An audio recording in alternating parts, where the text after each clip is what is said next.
کیا سائنس اور مذہب واقعی ایک دوسرے کے مخالف ہیں؟ مطلب کیا ایک لیبورٹری میں کام کرنے والا سائنسدان واقعی ایک سچا مومن ہو سکتا ہے؟ یہ واقعی وہ سوالات ہیں جو میرا خیال ہے صدیوں سے انسانی ذہنوں کو الجھائے ہوئے ہیں، اور آج ہم ایک ایسی کتاب کا جائزہ لے رہے ہیں جو اس پوری بحث کا رخ ہی موڑ دیتی ہے، یعنی سی جان کولنز کی کتاب سائنس اینڈ فیتھ، فرینڈز اور فوز۔ پاسٹ ٹو پریزنٹ، اس علمی سفر میں خوش آمدید۔ یہ چینل آپ کو تاریخ کے گمشدہ اوراق سے لے کر فلسفے کی گہرائیوں تک اور سائنس کے حیرت انگیز کرشموں تک ایک دلچسپ سفر پر لے جاتا ہے۔ آج ہم آپ کے لیے سائنس اینڈ فیتھ، فرینڈز اور فوز کے نایاب خزانے سے انتخاب لے کر آئے ہیں۔ آپ سب علم دوستوں کے خلوص اور سپورٹ کے لیے دل کی گہرائیوں سے شکریہ۔ اگر آپ کو یہ علمی سفر پسند آتا ہے تو چینل کو سبسکرائب کریں اور بیل آئیکن ضرور دبائیں تاکہ کوئی نیا ویڈیو آپ سے چھوٹ نہ جائے۔ برائے کرم کامنٹس میں اپنی رائے ضرور دیں اور ساتھ ساتھ اپنی پسندیدہ کتاب کا نام کامنٹ میں لکھیں۔ آپ کا ہر کامنٹ اس علمی مشن کو آگے بڑھانے کا حوصلہ دیتا ہے۔ بہت خوب۔ تو آج کے اس علمی بحث کے پہلے حصے میں ہم کتاب کے ابتدائی 3 ابواب کی گہرائی میں جانے والے ہیں، مطلب کہ سائنس اور ایمان پر اٹھنے والے سوالات، درست سوچ کا طریقہ کار، اور کیا سائنس اور ایمان کا متصادم ہونا ضروری ہے؟ جی، اور اس کا مقصد یہی سمجھنا ہے کہ کس طرح اچھی سائنس اور پختہ ایمان دونوں کا سرچشمہ دراصل درست سوچ ہے، جسے ہم ساؤنڈ ریزننگ کہتے ہیں۔ بالکل۔ اور اس سے پہلے کہ ہم فلسفے اور سائنس کی ان گہرائیوں میں اتریں، یہ جاننا بہت ضروری ہے کہ اس سفر میں ہماری رہنمائی کون کر رہا ہے، یعنی مصنف سی جان کولنز کا پس منظر کیا ہے۔ ہاں، میں نے جب ان کے بارے میں پڑھا تو میں واقعی حیران رہ گئی۔ مطلب ان کی تعلیمی قابلیت کتنی منفرد ہے۔ انہوں نے MIT جیسی مانی ہوئی یونیورسٹی سے الیکٹریکل انجینئرنگ کی ڈگری لی۔ جی ہاں، MIT سے انجینئرنگ۔ اس کا مطلب ہے کہ وہ کوئی عام روایتی مفکر نہیں ہیں، وہ خالص سائنس، اعداد و شمار اور لیبارٹری کے حقائق کو بہت اچھی طرح سمجھتے ہیں۔ اور بات یہیں ختم نہیں ہوتی۔ اس کے بعد انہوں نے عبرانی لسانیات یعنی ہیبرو لنگوسٹکس میں PhD بھی کر لی۔ تو وہ باوقیت ایک سائنسدان بھی ہیں اور ماہر الہیات بھی۔ اور سب سے اہم بات یہ ہے کہ وہ یہ کتاب CS لوئس کے مشہور تصور محض عیسائیت یا میئر کرسچینٹی کے تناظر میں لکھ رہے ہیں۔ اچھا، میئر کرسچینٹی، تو اس کا مطلب ہے کہ وہ معمولی فرقہ وارانہ بحثوں سے بالاتر ہو کر بات کر رہے ہیں؟ بالکل۔ ان کا مقصد ان بنیادی اور مشترکہ عقائد پر بات کرنا ہے جو تمام ماننے والوں میں ایک جیسے ہیں، اور وہ یہ واضح کرنا چاہتے ہیں کہ ایمان والوں کو سائنس سے ڈرنے کی بالکل ضرورت نہیں ہے۔ جی، اور اسی ڈر پر مصنف نے کتاب کی شروع میں ایک کمال کی کہانی سنائی ہے۔ میں سوچ رہی تھی کہ ہم وہیں سے آغاز کریں، ایک پالتو جانوروں کی دکان والی تمثیل۔ ہاں، وہ سانپ والی مثال۔ جی ضرور، وہ بہت زبردست ہے۔ تو تصور کریں کہ ایک دکان ہے، وہاں شیشے کے ایک بڑے سے پنجرے میں ایک دیوی ہیکل اژدہا یعنی پائتھون موجود ہے، اور پاس ہی 2 نوجوان لڑکے کھڑے ہیں جو اس سانپ سے اس قدر خوفزدہ ہیں کہ دور کھڑے بس ایک دوسرے کو تانے دے رہے ہیں، لیکن کوئی آگے بڑھنے کی ہمت نہیں کر رہا۔ اور پھر وہاں ایک بچی آ جاتی ہے۔ جی، ایک 2 سالہ بچی۔ وہ نہایت حیرت اور تجسس سے بھرپور آنکھوں کے ساتھ آگے بڑھتی ہے اور بنا کسی ڈر کے اس سانپ کو بہت پیار سے چھونے لگتی ہے۔ اور مصنف اسی واقعے کو ایک زبردست تمثیل کے طور پر استعمال کرتے ہیں۔ دیکھیں، وہ جو خوفزدہ نوجوان تھے نا، وہ ان ماننے والوں کی طرح ہیں جو آج کے دور میں سائنس کا نام سنتے ہی ڈر کر پیچھے ہٹ جاتے ہیں۔ مطلب انہیں لگتا ہے کہ سائنس یا تو بہت مشکل ہے یا پھر یہ ان کے عقائد کو تباہ کر دے گی۔ بالکل، یہی وہ ہچکچاہٹ ہے۔ لیکن وہ جو ننھی بچی تھی، وہ سچے ایمان کی عکاسی کرتی ہے۔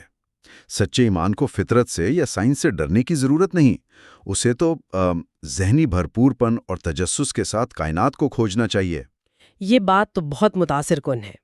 لیکن اگر سائنس سے خوفزدہ نہیں ہونا تو ہمارے پاس کوئی ایسا پیمانہ بھی تو ہونا چاہیے جس سے ہم سائنسی دعووں کو پرکھ سکیں، اور مصنف بتاتے ہیں کہ وہ پیمانہ لیبارٹری کا کوئی آلہ نہیں بلکہ فلسفہ ہے۔ جی ہاں، فلسفہ۔ اور مجھے معلوم ہے، بہت سے لوگ فلسفے کو بہت بورنگ یا غیر ضروری سمجھتے ہیں۔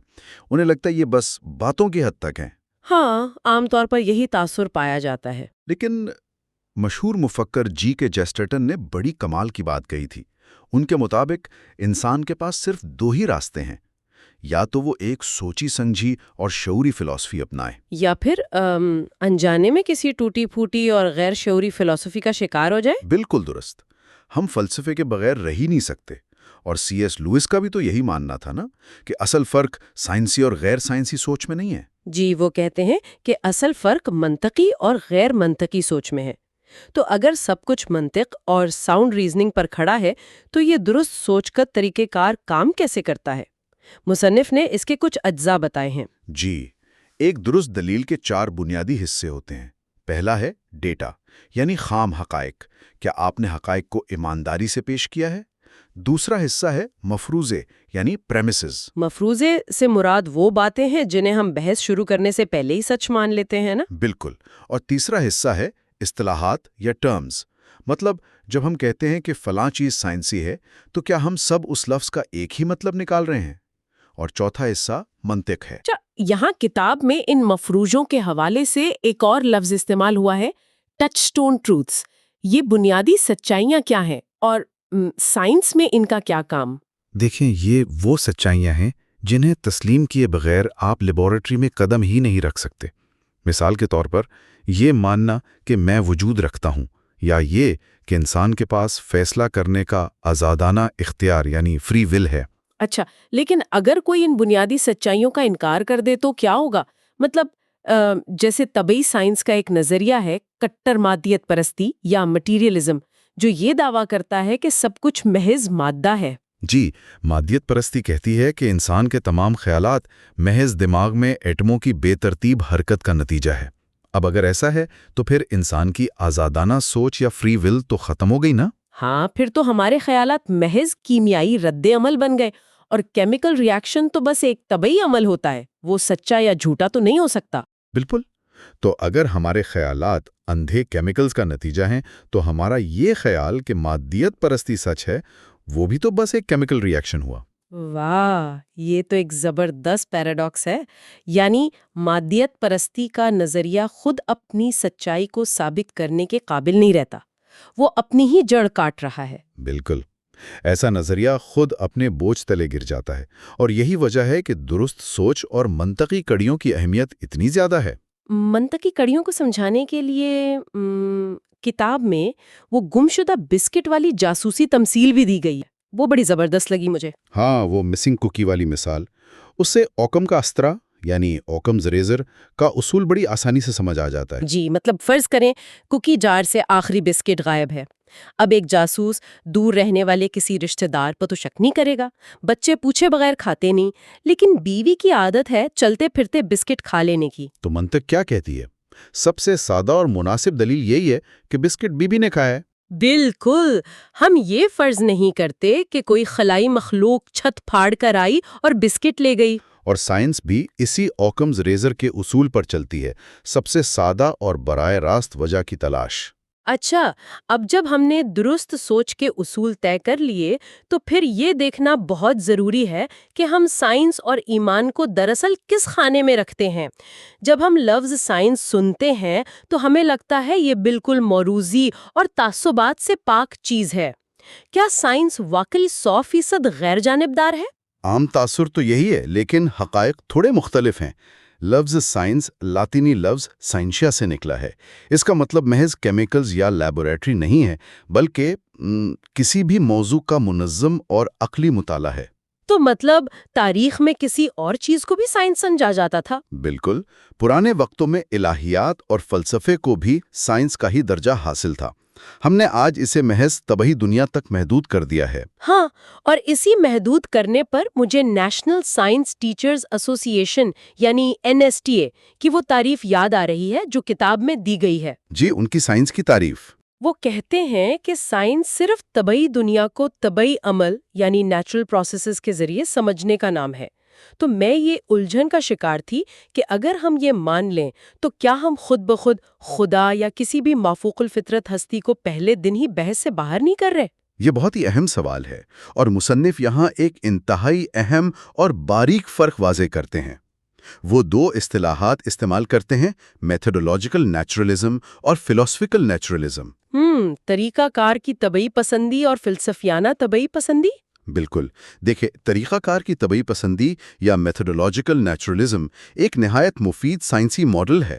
لیبارٹری میں سائنسدان کا کام صرف طبعی وجوہات تلاش کرنا ہوتا ہے۔ جیسے ایک میکینک اگر گاڑی کا انجن کھولے تو وہ ٹوٹی ہوئی تاریں ہی ڈھونڈے گا نا، وہ یہ تو نہیں کہے گا کہ انجن میں کوئی بھوت آ گیا ہے۔ بالکل درست مثال دی آپ نے۔ میکینک کا کام طبعی خرابی ڈھونڈنا ہے، اسے ہم میتھڈولوجیکل نیچرلزم کہتے ہیں۔ لیکن غلطی تب ہوتی ہے جب لوگ اسے فلسفیکل نیچرلزم یعنی فلسفیانہ طبعی پسندی کے ساتھ ملا دیتے ہیں۔ مطلب کہ وہ طریقہ کار سے نکل کر اسے اپنا عقیدہ ہی بنا لیتے ہیں۔ جی، وہ یہ ماننا شروع کر دیتے ہیں کہ چونکہ لیبارٹری کے آلات صرف مادہ پکڑ سکتے ہیں، اس لیے اس طبعی دنیا کے علاوہ کسی چیز کا وجود ہی نہیں ہے۔ یہ سائنس نہیں ہے، یہ ایک اندھا عقیدہ ہے۔ اور اسی سے پھر تخفیف پسندی یا ریڈکشنزم جنم لیتی ہے۔ میں نے پڑھا ہے کہ مصنف اس پر کافی تنقید کرتے ہیں۔ بہت زیادہ تنقید کرتے ہیں۔ ریڈکشنزم کا مطلب ہے ہر پیچیدہ چیز کو اس کے بنیادی اجزاء تک گرا دینا۔ ہاں، وہ بلی والی مثال، مطلب اگر کوئی کہے کہ ایک زندہ کھیلتی کودتی بلی محض کیمیائی مادوں کا مجموعہ ہے تو یہ کتنی عجیب بات ہے۔ بالکل عجیب ہے۔ ظاہر ہے بلی کیمیکل سے بنی ہے، لیکن وہ کیمیکلز کے ڈھیر سے بہت زیادہ کچھ ہے۔ ریڈکشنزم انسانوں پر بھی یہی اصول لاگو کرتا ہے کہ ہم محض ایٹموں کی مشین ہیں۔ جو کہ ظاہر ہے ہماری اخلاقیات، محبت، غصہ سب کی نفی کر دیتا ہے۔ اچھا، یہ تو ہو گئی سائنس کی بات۔ اب ذرا ایمان کی طرف آتے ہیں، کیونکہ ایمان کی بھی تو بڑی عجیب سی تعریفیں کی جاتی ہیں آج کل۔ جی بالکل۔ آپ کے خیال میں لوگ ایمان کو کیا سمجھتے ہیں؟ ڈکشنری میں تو اکثر یہی ملتا ہے نا کہ ایمان بغیر ثبوت کے اندھا یقین ہے، لیکن کیا واقعی ایسا ہے؟ مصنف اس لغوی تعریف کو سخت تنقید کا نشانہ بناتے ہیں۔ بائبلی یا روایتی مذہبی نقطہ نظر سے ایمان کبھی بھی اندھے عقیدے کا نام نہیں رہا۔ تو پھر اصل میں ایمان کیا ہے؟ ایمان دراصل شواہد اور کردار کی بنیاد پر ایک رشتہ ہے، ایک بھروسہ ہے۔ یہ ان حقائق پر ایک عقلی بھروسہ ہے جو آپ کے سامنے موجود ہوتے ہیں۔ اس پر مجھے شادی والی ایک بہت خوبصورت اور روزمرہ کی مثال یاد آ رہی ہے۔ مطلب آپ کسی شخص سے شادی کرنے کا فیصلہ کرتے ہیں تو کیا آپ شادی سے پہلے لیبارٹری میں اس کی محبت کو سائنسی طور پر 100% ثابت کر سکتے ہیں؟ نہیں، بالکل بھی نہیں۔ سائنس آپ کو ایسی کوئی گارنٹی نہیں دے سکتی۔ لیکن اس کا یہ مطلب تو نہیں نا کہ آپ نے آنکھیں بند کر کے غیر عقلی فیصلہ کر لیا۔ آپ اس شخص کے رویے دیکھتے ہیں، شواہد دیکھتے ہیں، اس کا کردار پرکھتے ہیں اور اس کی بنیاد پر بھروسہ کرتے ہیں۔ ایمان بھی تو بالکل ایسا ہی ہے۔ بہت زبردست مثال دی آپ نے۔ جی ہاں، خدا پر ایمان بھی اسی طرح کی گئی ایک معقول ریشنل کمٹمنٹ ہے۔ یہ اندھا پن نہیں ہے۔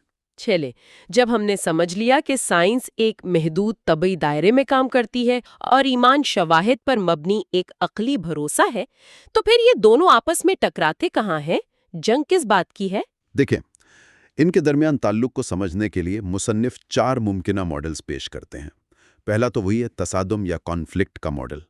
یعنی جب دونوں ایک ہی بات پر متضاد دعوے کریں، جیسے کچھ سائنسدان کہیں کہ خدا نہیں ہے اور ماننے والے کہیں کہ نہیں، تم غلط ہو۔ بالکل۔ اور دوسرا ماڈل ہے الگ الگ کھانے بنانا، جسے کمپارٹمنٹلائزیشن یا نوما بھی کہتے ہیں، NOMA، یعنی نان اوور لیپنگ میجسٹیریا۔ جی، یہ تو اسٹیفن جے گولڈ کا مشہور نظریہ ہے نا، کہ سائنس و مذہب کے دائرے بالکل الگ ہیں۔ گولڈ کا ماننا تھا کہ سائنس صرف یہ بتاتی ہے کہ کائنات کیسے کام کرتی ہے، اور مذہب یہ بتاتا ہے کہ کیوں بنی، لہٰذا ان کا کوئی تعلق ہی نہیں بنتا۔ یہ تو بظاہر ایک بڑا پرامن سا معاہدہ لگتا ہے، لیکن کیا مصنف اس بات سے متفق ہیں؟ نہیں، وہ اسے رد کرتے ہیں، کیونکہ مذہب صرف اخلاقیات یا کیوں تک محدود نہیں رہتا۔ مذہب تو تاریخ اور کائنات کے بارے میں ٹھوس حقائق بھی بیان کرتا ہے، جیسے کائنات کی تخلیق۔ ہاں، مذہب طبعی دنیا کے دعوے بھی تو کرتا ہے، اس لیے یہ کہنا کہ ان کے راستے کبھی ملتے ہی نہیں، یہ بالکل غلط ہوگا۔ تو تیسرا ماڈل کیا ہے؟ تیسرا ماڈل ہے تکمیلی تعلق، یعنی کمپلیمنٹریٹی۔ اس کا مطلب ہے دونوں ایک ہی تصویر کے 2 مختلف مگر ناگزیر پہلو دکھاتے ہیں۔ جیسے اگر کسی کی موت ہو جائے تو ڈاکٹر کہے گا کہ زہر سے موت ہوئی، یہ سائنس ہے، اور پولیس والا کہے گا کہ یہ قتل ہے، اس کے پیچھے ایک ارادہ تھا۔ دونوں اپنی جگہ سچ بول رہے ہیں۔ بالکل درست، دونوں مل کر مکمل تصویر دکھا رہے ہیں۔ اور چوتھا اور آخری ماڈل ہے ہم آہنگی یا کوآرڈینیشن۔ ہم آہنگی؟ اس کا کیا مطلب ہوا؟ اس کا مطلب یہ ہے کہ سائنس اور ایمان کے دائرے ایک دوسرے پر اوور لیپ کرتے ہیں، اور جہاں کہیں ہمیں اختلاف نظر آئے تو اس کا مطلب ہے کہ ہم نے یا تو سائنس کا ڈیٹا غلط سمجھا ہے یا مذہبی متن کی تشریح میں غلطی کی ہے۔ تو پھر ہمیں حقائق کی روشنی میں اپنی تشریح کو درست کرنا ہوگا؟ جی، دونوں سچائی کی تلاش میں ایک دوسرے کی مدد کرتے ہیں۔ اصل راستہ اسی ہم آہنگی کا ہے۔ اگر ہم آج کی اس تفصیلی علمی بحث کا خلاصہ نکالیں تو یہ بات تو شیشے کی طرح صاف ہو گئی ہے کہ حقیقی سائنس اور سچا ایمان ایک دوسرے کے دشمن نہیں ہیں۔ بالکل نہیں ہیں۔ یہ دونوں حقیقت کو سمجھنے کے دو مختلف مگر ہم آہنگ راستے ہیں، اور دونوں ہی گہری منطق کا تقاضا کرتے ہیں۔ اور گفتگو کو ختم کرنے سے پہلے میں جانتی ہوں آپ کے پاس سننے والوں کے لیے ایک بہت ہی گہرا اور فکری سوال ہے جو کتاب کے مطالعے سے اخذ کیا گیا ہے۔ جی ہاں، ایک پروووکیٹو تھاٹ۔ ذرا اس پر سوچئے گا کہ اگر یہ فرض کر لیا جائے کہ ہمارا دماغ اور سوچنے کی یہ صلاحیت محض ایٹموں کے بے ترتیب اور بے مقصد ٹکراؤ کا نتیجہ ہے، جو کہ مادیت پرستی کا دعویٰ ہے۔ جی بالکل، تو پھر ہم ان سائنسی نظریات پر کیسے بھروسہ کر سکتے ہیں جو اسی دماغ نے پیدا کیے ہیں؟ کیا مادیت پرستی خود اپنے پیروں پر کلہاڑی نہیں مار رہی؟ واہ، واقعی اگر دماغ ہی اندھا اور بے مقصد ہے تو اس کے بنائے ہوئے سائنسی ماڈلز پر ہم اپنا ایمان کیسے لا سکتے ہیں؟ یہ تو ایک نہ ختم ہونے والا پیراڈاکس ہے۔ یہی وہ بنیادی نقطہ ہے جو ہمیں مجبور کرتا ہے کہ ہم درست سوچ کی اہمیت کو سمجھیں۔ بہت خوب۔ آج کی ہماری یہ گفتگو یہاں مکمل ہوتی ہے، لیکن ظاہر ہے یہ علمی سفر جاری ہے۔ اگلے حصے میں ہم کائنات کی تخلیق کے بائبلی نظریات اور ان کے سائنسی تعلق پر تفصیلی بات کریں گے۔ پچھلے حصے میں ہم نے یہ فلسفیانہ بنیاد قائم کی تھی کہ سائنس اور عقیدہ یہ دونوں آپس میں کوئی پیدائشی دشمن نہیں ہے۔ تو آج ہم کائنات کے ایک طرح سے بلو پرنٹ کو دریافت کرنے کے لیے الہیات کی یعنی تھیولوجی کی دنیا میں قدم رکھ رہے ہیں۔ بالکل، اور یہ گفتگو بہت اہم ہونے والی ہے۔ ہاں، کیونکہ ہمارا مقصد اس جائزے میں کتاب کے ابواب 4 سے لے کر 7 تک کا ایک بہت گہرائی سے مطالعہ کرنا ہے۔ ہم یہ سمجھنے کی کوشش کریں گے کہ بائبل تخلیق کے بارے میں آخر کہتی کیا ہے، وہ جو تخلیق کے دنوں کی نوعیت کیا تھی، اور زمین کی عمر کے حوالے سے کیا مختلف نظریات پائے جاتے ہیں۔ صحیح۔ تو کوئی بھی ایسا سیکھنے والا جو معلومات کے بوجھ تلے دبے بغیر کائنات کی ابتدا کو مختلف زاویوں سے سمجھنا چاہتا ہے نا، اس کے لیے یہ گفتگو میرے خیال میں ایک زبردست موقع ہے۔ یہ ظاہر کرے گی کہ بائبل کس طرح تاریخ بیان کرتی ہے اور اسے جدید سائنس کے تناظر میں ہم کیسے دیکھ سکتے ہیں۔ بالکل، اور یہ سمجھنا بہت ضروری ہے کہ ہم قدیم متون کو کس نظر سے دیکھتے ہیں۔ صحیح، تو چلیں اسے کھولتے ہیں اور سمجھتے ہیں۔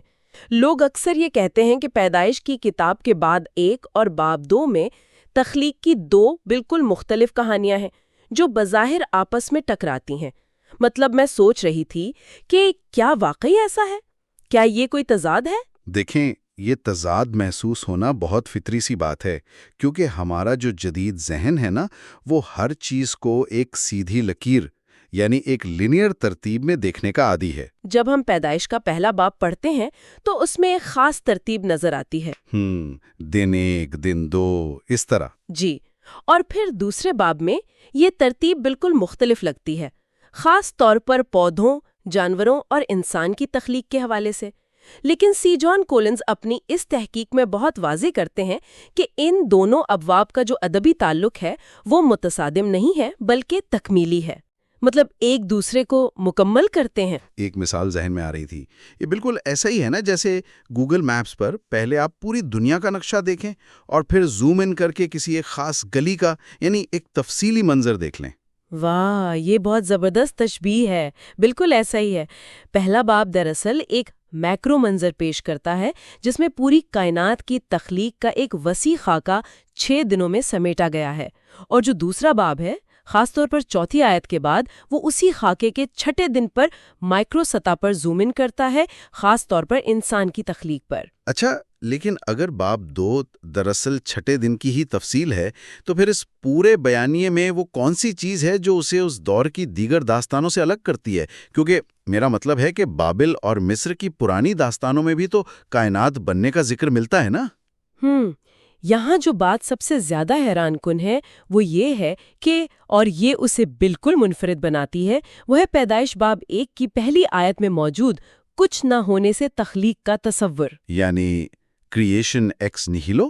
بالکل، قدیم دنیا کی داستانیں جیسے کہ بابل کی مشہور داستان انوما ایلش لے لیں، وہ یہ بتاتی ہیں کہ دیوتاؤں نے کائنات بنانے کے لیے پہلے سے موجود افراتفری یا سمندری مانسٹرز کا استعمال کیا۔ اچھا، یعنی ان کے نزدیک مادہ پہلے سے موجود تھا، اس کی بس شکل بدلی گئی۔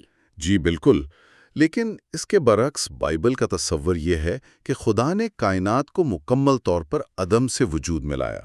عبرانی گرامر اس بات پر بہت زور دیتی ہے کہ خدا کائنات کے مادے کا حصہ نہیں ہے بلکہ وہ اس سے مکمل طور پر باہر اور بالاتر ہے۔ یہ بات فلسفیانہ حد تک تو بہت گہری ہے، لیکن جب ہم اسی متن کو جدید سائنس کی اینک سے پڑھتے ہیں تو یہ بہت غیر سائنسی لگنے لگتا ہے۔ مثلاً روشنی کی تخلیق سورج سے پہلے کیسے ہو گئی؟ کیا اس کا مطلب یہ نہیں کہ یہ متن کائنات کے طبعی حقائق کو سمجھنے میں ناکام رہا ہے؟ دیکھیں، یہ ایک بنیادی فکری غلطی ہے جو اکثر کی جاتی ہے، یعنی ایک قدیم الہیاتی اور تاریخی متن کو 21ویں صدی کی سائنسی درسی کتاب سمجھ کر پڑھنا۔ 16ویں صدی کے ماہر الہیات جان کیلون نے آج کی جدید سائنس کے وجود میں آنے سے صدیوں پہلے، مطلب بہت پہلے ہی یہ بات واضح کر دی تھی۔ ہاں، کیلون کا وہ حوالہ کولنز نے بھی دیا ہے۔ جی، کیلون کا کہنا تھا کہ بائبل عام انسان کی زبان یعنی فینومینولوجیکل زبان استعمال کرتی ہے، وہ زبان جو چیزوں کو ویسا بیان کرتی ہے جیسی وہ انسانی آنکھ کو نظر آتی ہیں۔ تو مطلب اگر کسی کو ستاروں کی حرکت اور فلکیات کا ٹیکنیکل مطالعہ کرنا ہے تو اسے بائبل کی بجائے کہیں اور جانا چاہیے۔ 100%۔ بائبل کا مقصد یہ بتانا نہیں ہے کہ ستاروں کے اندر نیوکلیئر فیوژن کیسے کام کرتا ہے، بلکہ اس کا ہدف یہ بتانا ہے کہ کائنات بامقصد ہے اور اسے ایک باشعور ہستی نے ترتیب دیا ہے۔ تو پھر میرا مطلب ایک اور بہت بڑا مسئلہ کھڑا ہوتا ہے۔ اگر پیدائش کا دوسرا باب پہلے باب کے چھٹے دن پر زوم ان کر رہا ہے اور اس میں اتنے ساری تفصیلات ہیں، انسان کی تخلیق ہے، باغ کا لگایا جانا ہے، جانوروں کے نام رکھنا ہے، تو یہ سب کچھ 24 گھنٹے کے ایک دن میں کیسے ممکن ہے؟ یہاں بات واقعی بہت دلچسپ ہو جاتی ہے۔ کیا یہ نام نہاد دن واقعی 24 گھنٹے کے تھے؟ تخلیق کے دنوں کی یہ جو بحث ہے یہ صدیوں پرانی ہے۔ کولنز اپنی کتاب میں مختلف نظریات کا بڑا غیر جانبدارانہ جائزہ پیش کرتے ہیں۔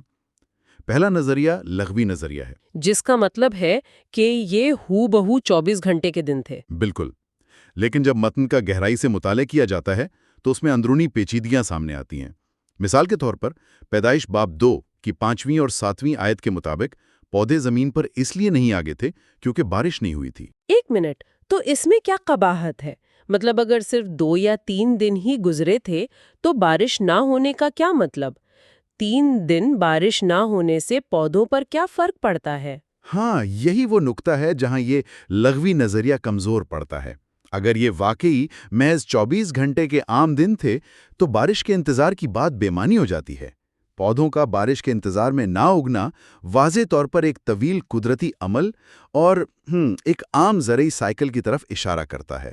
اچھا، یعنی وقت کا وہ دورانیہ اتنا طویل تھا جس میں موسموں کا بدلنا اور بارش کا ہونا ایک لازمی سی بات تھی۔ جی بالکل۔ اس کے علاوہ آپ دیکھیں کہ تخلیق کے پہلے 6 دنوں کے اختتام پر باقاعدہ لکھا ہے کہ شام ہوئی اور صبح ہوئی۔ یہ ایک تکرار ہے، لیکن 7ویں دن جس میں خدا نے آرام کیا وہاں اس اختتامی جملے کا ذکر نہیں ملتا۔ اوہ واہ، میں نے کبھی اس پر غور نہیں کیا۔ اس سے ظاہر ہوتا ہے کہ 7واں دن 24 گھنٹے پر ختم نہیں ہوا بلکہ وہ ایک جاری دور ہے۔ لیکن کچھ لوگ یہ بھی تو اعتراض کر سکتے ہیں نا کہ جب جدید سائنس نے زمین کی عمر اربوں سال بتائی تبھی لوگوں نے بائبل کے دنوں کو طویل ادوار کہنا شروع کر دیا۔ یعنی یہ صرف سائنس کے دباؤ میں آ کر متن کے معنی بدلنے والی بات لگتی ہے۔ یہ بھی تو ایک نظریہ ہو سکتا ہے۔ دیکھیں، یہ ایک بہت عام غلط فہمی ہے۔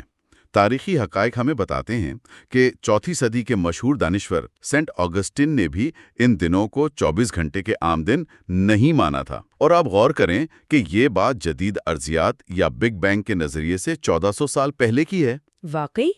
تو اگسٹین کا کیا خیال تھا؟ آگسٹین نے لاطینی ترجمے کی ایک غلط فہمی کی وجہ سے دراصل یہ سمجھ لیا تھا کہ تخلیق ایک ہی لمحے میں ہوئی ہے، یعنی انسٹنٹینیس کریشن۔ ان کی یہ سائنسی بنیاد تو غلط تھی، لیکن اس سے یہ ثابت ضرور ہوتا ہے کہ ابتدائی ادوار کے مفکرین بھی اس متن کے لغوی معنی تک محدود نہیں تھے۔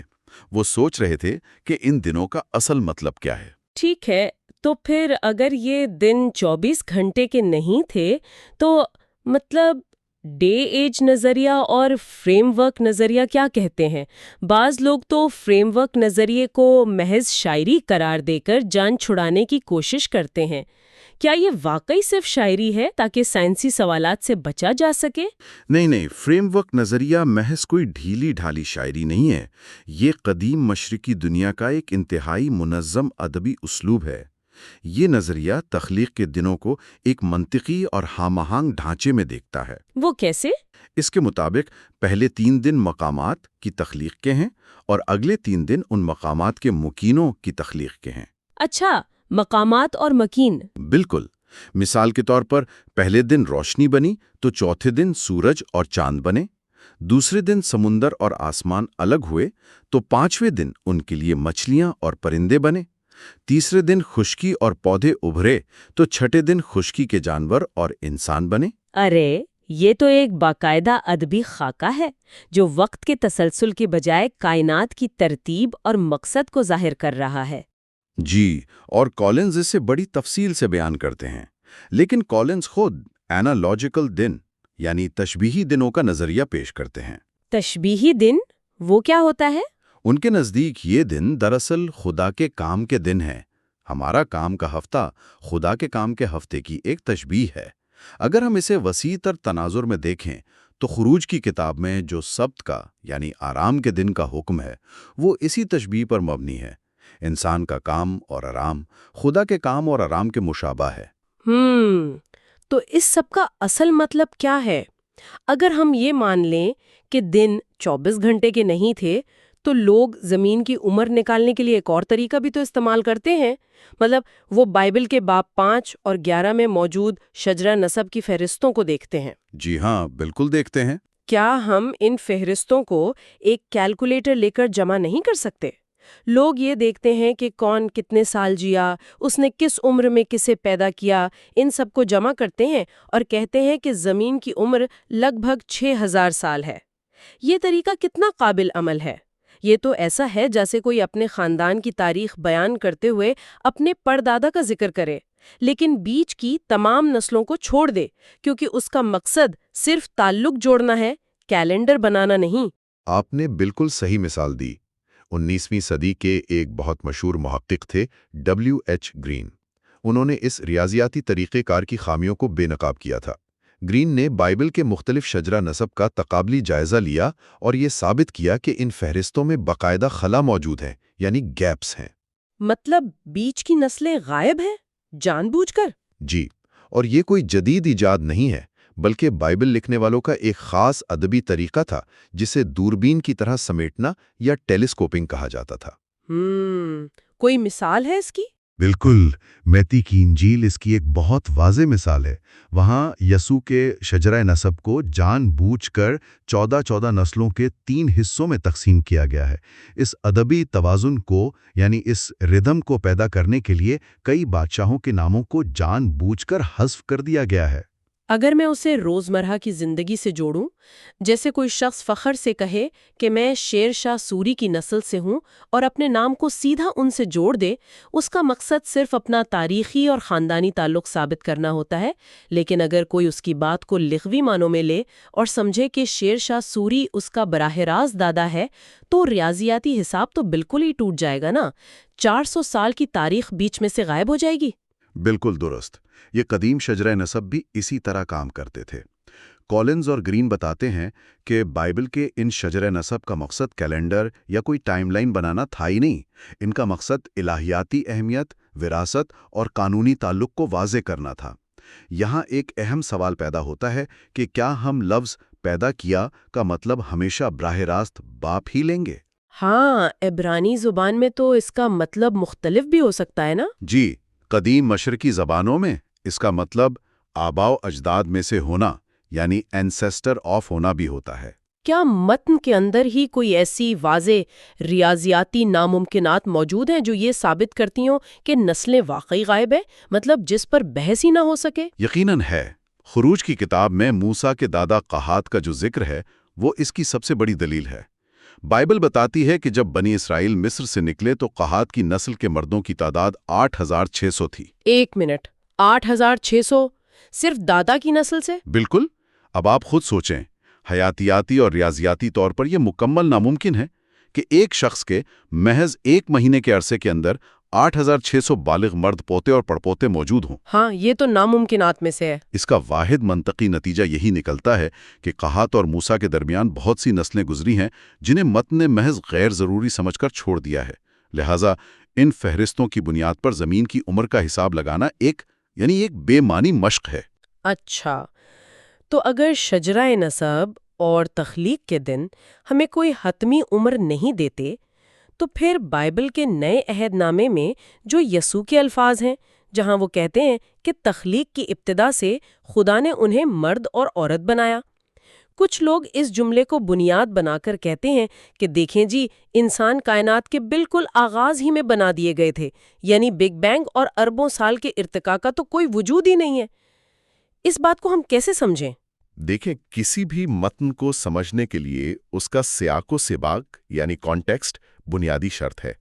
اس واقعے میں یسوع کائنات کی طبیعت، ارضیات یا اس کی عمر پر کوئی سائنسی مقالہ پیش نہیں کر رہے تھے۔ وہ تو غالباً فریسیوں کے ساتھ بات کر رہے تھے نا؟ جی، وہ دراصل فریسیوں کے ساتھ شادی اور طلاق کے اخلاقی اور قانونی پہلوؤں پر بحث کر رہے تھے۔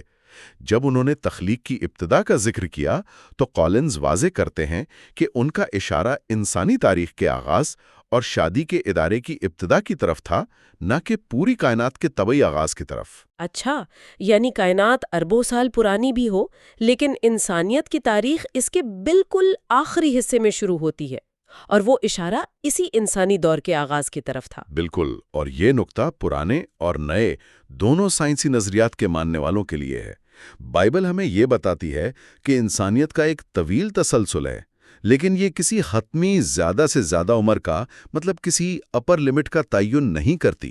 تو اس کا مطلب ہے کہ بائبل ہمیں یہ آزادی دیتی ہے کہ ہم کائنات کی عمر کا باقاعدہ سائنسی مطالعہ کریں؟ یقیناً، کیونکہ بائبل خود کسی خاص سائنسی ماڈل کا دفاع نہیں کرتی، بلکہ یہ بتاتی ہے کہ ایک دانشمند خدا نے اس کائنات کو جاننے کے قابل بنایا ہے۔ عیسائی مفکرین اکثر کہتے ہیں کہ خدا نے 2 کتابیں لکھی ہیں، ایک کلام کی کتاب اور دوسری قدرت کی کتاب۔ واہ، قدرت کی کتاب؟ جی، کلام ہمیں بتاتا ہے کہ یہ دنیا کس نے اور کیوں بنائی، جبکہ قدرت کی کتاب ہمیں بتاتی ہے کہ یہ مادی سطح پر کیسے کام کرتی ہے۔ چونکہ دونوں کا خالق ایک ہی ہے، اس لیے حقیقت میں ان دونوں کے درمیان کبھی تصادم نہیں ہو سکتا۔ اور اگر کہیں تصادم نظر آتا بھی ہے تو اس کا مطلب یہی ہے نا کہ یا تو ہم نے سائنس کو غلط سمجھا ہے یا پھر ہم نے بائبل کی تشریح غلط کی ہے۔ یہ بات سیکھنے والوں کے لیے بہت اہم ہے، کیونکہ انہیں اپنے عقیدے اور عقلی یا سائنسی شواہد کے درمیان کسی ایک کو چننے کی اذیت سے نہیں گزرنا پڑتا۔ دونوں سچائی کی تلاش کے لیے مختلف اوزار فراہم کرتے ہیں۔ بالکل، آپ نے اس بحث کا بہت عمدہ نچوڑ نکالا ہے۔ اس سارے گہرے تجزیے کے بعد وہ ایک نقطہ جو مجھے سب سے زیادہ سوچنے پر مجبور کر رہا ہے، وہ کولنز کا اینالوجیکل دن اور 7ویں دن کے آرام کا تصور ہے۔ اگر خدا کا کام ہمارے کام کے لیے ایک ماڈل ہے، ایک تشبیہ ہے، اور خدا کا 7ویں دن کا آرام تھکن کی وجہ سے نہیں تھا بلکہ اپنی بنائی ہوئی کائنات کی تکمیل کا جشن منانے کے لیے تھا، جیسے ایک بادشاہ اپنا محل بنانے کے بعد تخت پر بیٹھ کر اپنی سلطنت کو دیکھتا ہے اور محظوظ ہوتا ہے، تو اس کا ہماری زندگیوں پر کیا اثر پڑتا ہے؟ یہ ایک انتہائی اہم سوال ہے جو ہمارے روزمرہ کے معمولات کو چیلنج کرتا ہے۔ ہاں، کیا ہمارا ویکینڈ یا جو آرام کا دن ہے، کیا وہ صرف مشقت سے وقتی فرار یا اگلے دن کے کام کے لیے مطلب صرف بیٹریاں چارج کرنے کا نام ہے؟ یا پھر اگر ہم واقعی اس الہی تشبیہ کا حصہ ہیں تو آرام کا مطلب تخلیق کی خوبصورتی کو محسوس کرنا، رشتوں کو اہمیت دینا اور اس کائنات کا جشن منانے کا ایک الہی طریقہ ہے؟ یہ ایک ایسا تصور ہے جو واقعی ہمیں بہت کچھ سوچنے کی دعوت دیتا ہے۔ یقیناً یہ نقطہ ہمیں اس پوری مشین کا ایک بے جان پرزہ بننے کے بجائے اس عظیم عمارت کے شاہکار کو سراہنے والا انسان بناتا ہے۔ جیسے ہی ہم اس الہیاتی جائزے کو مکمل کرتے ہیں، ایک سوال ابھی بھی باقی رہتا ہے۔ اس سب میں ہمارا کیا ہوگا؟ اگلے حصے میں ہم انسانی فطرت، زوال اور اس تصور پر بات کریں گے کہ پروویڈنس یا خدائی انتظام ہماری اس دنیا کو کیسے چلاتا ہے۔ تو اگلے حصے تک کے لیے سوچتے رہیے۔ جب ہم کسی طبی تشخیص کی بات کرتے ہیں تو عام طور پر ہم ایک خاص قسم کی درستگی کی توقع کرتے ہیں نا، مطلب بالکل جیسے انجینئرنگ میں ہوتا ہے۔ ہاں بالکل، ایک کلیئر کٹ جواب چاہیے ہوتا ہے ہمیں۔ ایگزیکٹلی جیسے اگر کسی کی ہڈی ٹوٹ جائے تو ہم ایکس رے مشین کی فلم دیکھتے ہیں، وہ ٹوٹی ہوئی سفید لکیر صاف نظر آ جاتی ہے اور ڈاکٹر بس اس کی طرف اشارہ کر کے کہہ دیتا ہے کہ مسئلہ یہاں ہے۔ صحیح، اور علاج شروع ہو جاتا ہے۔ بالکل، لیکن جب ہم انسان کے اندرونی وجود، اس کی نفسیات اور روح کی دنیا میں قدم رکھتے ہیں تو اچانک وہ ایکس رے مشین کام کرنا چھوڑ دیتی ہے۔ وہاں کوئی سیدھی لکیر نہیں ہوتی۔ ہاں، وہاں سب کچھ بہت پیچیدہ ہو جاتا ہے۔ تو سائنس اور عقیدے کے اس سفر میں ہم نے دنیا کے آغاز کو تو دیکھا ہے، لیکن خدا کی بنائی ہوئی اس دنیا میں انسان ہونے کا اصل مطلب کیا ہے؟ ہمارے آج کے اس گہرے مطالعے کا مقصد بالکل یہی ہے کہ ہم اس پیچیدہ انسانی فطرت کو سمجھ سکیں۔ یہ بہت زبردست موضوع ہے بیسیکلی۔ ہے نا؟ تو آج ہم جن ذرائع اور کتابوں کا تفصیلی جائزہ لے رہے ہیں، ان کی مدد سے ہم نفسیات، حیاتیات اور جسے خدائی نظام یا ڈیوائن پروویڈنس کہتے ہیں، اس کے سنگم کو دیکھیں گے۔ ہم سمجھیں گے کہ تخلیق کے بعد انسان کی فطرت کیا تھی، پھر اس کے زوال کے بعد دنیا پر کیا اثرات پڑے، اور یہ کہ جدید سائنسی دور میں ہم خدا کے نظام اور اس ماحول کی دیکھ بھال کو کس طرح سمجھ سکتے ہیں۔ مطلب یہ واقعی ایک بہت وسیع اور دلچسپ خاکہ ہے۔ جب ہم ان مختلف تحریروں کا تجزیہ کرتے ہیں تو ایک بات بہت نمایاں ہوتی ہے کہ سائنس اور عقیدہ دونوں دراصل حقیقت کو سمجھنے کے مختلف زاویے دے رہے ہیں۔ ہاں، وہ آپس میں ٹکرا نہیں رہے۔ بالکل ٹکرانے رہے۔ جہاں سائنس ہمیں مادی وجوہات بتاتی ہے، وہیں عقیدہ ہمیں ان مادی چیزوں کا حتمی مقصد سمجھاتا ہے۔ اور آج کی ہماری گفتگو کا فوکس بھی یہی رہے گا کہ یہ دونوں پہلو ایک دوسرے کو کیسے مکمل کرتے ہیں۔ چلیں پھر آغاز انسان کی اپنی ذات سے کرتے ہیں۔ ہمارے پاس موجود مواد میں بار بار اس بات کا ذکر ہے کہ انسان دیگر جانوروں کی طرح مٹی سے بنا ہے اور اس میں بھی زندگی کی سانس موجود ہے۔ ہاں، بائیولوجیکل مماثلت تو ہے۔ بالکل، حیاتیاتی طور پر ہم دیکھتے ہیں کہ انسان کو خوراک چاہیے، آکسیجن چاہیے، وہ وقت اور خلا کی حدود میں قید ہے۔ تو پھر جانوروں اور انسان میں وہ کیا بنیادی فرق ہے جو اسے باقی مخلوقات سے الگ کر کے تخلیق کا تاج بناتا ہے؟ اب دیکھیں نا، حیاتیاتی مماثلت اپنی جگہ ایک حقیقت ہے، لیکن جو چیز انسان کو منفرد بناتی ہے وہ اس کا خدا کے عکس پر تخلیق کیا جانا ہے، جسے لاطینی میں امیگو ڈئی کہتے ہیں۔ امیگو ڈے، اچھا۔ ہاں، اور یہ محض کوئی استعارہ نہیں ہے، مطلب یہ ایک بہت گہرا تصور ہے۔ اس کا مطلب ہے کہ انسان کے اندر وہ خصوصیات رکھی گئی ہیں جو کسی حد تک خالق کی اپنی صفات کی جھلک ہیں۔ تو کیا اس عکس کا مطلب صرف یہ ہے کہ انسان دنیا پر حکومت کرتا ہے؟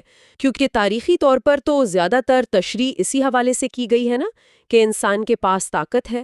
حکمرانی تو اس کا محض ایک عملی پہلو ہے، مطلب اس کی بنیاد کچھ اور ہے۔ اصل عکس ان صلاحیتوں میں چھپا ہے جو انسان کو ایک باشعور اور اخلاقی وجود بناتی ہیں، جیسے کہ عقل اور شعور۔ بالکل۔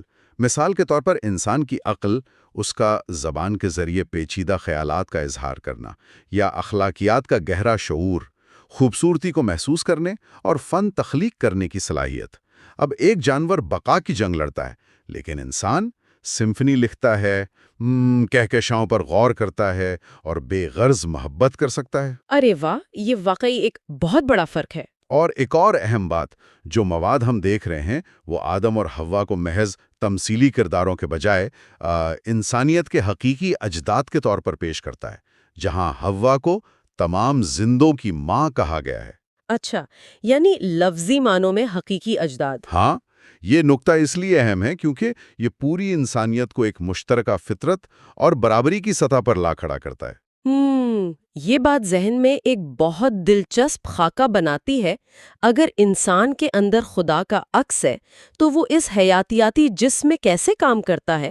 مجھے وہ تمثیل یاد آ رہی ہے جو ہمارے ذرائع میں دی گئی ہے کہ یہ بالکل ایسا ہے جیسے بیتھوون کی کسی عظیم الشان سمفنی کو ایک چھوٹے سے کھلونے والے پیانو پر بجایا جا رہا ہو۔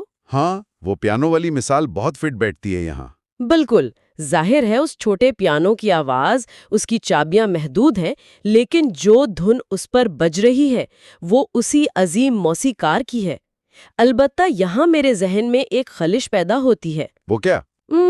اگر ہم حیاتیاتی طور پر جانوروں سے اتنے ملتے جلتے ہیں تو کیا ہم یہ فرض کر سکتے ہیں کہ خدا نے بس ارتقائی عمل سے گزرنے والے کسی بنمانس کو چنا اور اس کے دماغ میں روح انجیکٹ کر دی؟ یہ سوال اکثر جدید مباحثوں میں اٹھایا جاتا ہے، لیکن اگر ہم ان حوالوں کی گہرائی میں جائیں تو وہ اس نظریے کی تائید نہیں کرتے۔ یعنی روح باہر سے نہیں ڈالی گئی؟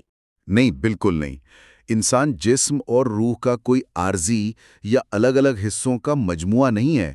ایسا نہیں ہے کہ جسم محض ایک خول ہے اور روح اس میں باہر سے ڈالی گئی کوئی چیز ہے۔ انسان ایک انتہائی پیچیدہ اور اٹوٹ سنگم ہے۔ اچھا، تو جسم اور روح ایک مکمل پیکیج ہیں بیسیکلی۔ ایگزیکٹلی۔ انسانی جسم کی ساخت، اس کے دماغ کی پیچیدگی، اس کے اعصابی نظام، سب کچھ خاص طور پر اس عظیم روح اور خدا کے عکس کو ظاہر کرنے کے لیے ہی ڈیزائن کیا گیا تھا۔ روح کو محض کسی جانور کے جسم میں ڈال دینے کا تصور اس وحدت کو نظر انداز کر دیتا ہے۔ ہاں، میں سمجھ رہی ہوں۔ یعنی اگر پیانو کی مثال کو ہی لیں تو یہ جسم وہ پیانو ہے جسے خاص طور پر اسی سمفنی کے لیے تراشا گیا تھا۔ بالکل درست کہا آپ نے۔ لیکن اب دیکھیں نا، یعنی انسان کو ایک مکمل اور شاندار پیکج کے طور پر بنایا گیا تھا، لیکن اگر ہم اس بات کو مان لیں کہ ڈیزائن اتنا بے عیب تھا تو جب ہم آج کی دنیا پر نظر ڈالتے ہیں تو ہر طرف جنگ، لالچ، بیماریاں اور تباہی کیوں نظر آتی ہے؟ اگر خاکہ اتنا زبردست تھا تو عملی شکل اتنی بکھری بھی کیوں ہے؟ یہیں سے ہم اس تصور کی طرف آتے ہیں جسے ہمارے ذرائع میں انسان کا زوال یا the fall کہا گیا ہے۔ The fall، صحیح۔ ہاں، یہ زوال بنیادی طور پر خالق کے ساتھ اس تعلق کا ٹوٹنا تھا جو انسان کی زندگی کا محور تھا۔ جب انسان نے خود مختاری اور بغاوت کا راستہ چنا تو اس کا اثر صرف اس کی روحانی حالت پر نہیں پڑا، بلکہ اس نے انسانی فطرت، اس کے محرکات اور باقی دنیا کے ساتھ اس کے تعلق کو بھی بگاڑ دیا۔ تو یہ ایک قسم کا سسٹمیٹک فیلئر تھا۔ بالکل، یہ زوال ایسا ہی ہے جیسے کسی بہترین مشین کے مرکزی پرزے میں خرابی آ جائے، جس کے بعد وہ مشین کام تو کرتی ہے لیکن اس کا توازن بگڑ جاتا ہے۔ تو کیا اس زوال نے انسان کی دنیا کو سمجھنے، یعنی آسان الفاظ میں سائنس کرنے کی صلاحیت کو بھی تباہ کر دیا؟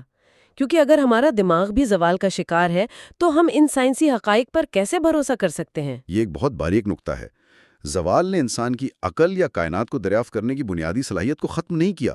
مطلب ایک انسان آج بھی ریاضی کے پیچیدہ فارمولے حل کر سکتا ہے اور چاند پر جا سکتا ہے۔ ہاں، صلاحیت تو اپنی جگہ موجود ہے۔ بالکل۔ جو چیز زوال کا شکار ہوئی ہے وہ انسان کے مقاصد اور اس کی نیت ہے۔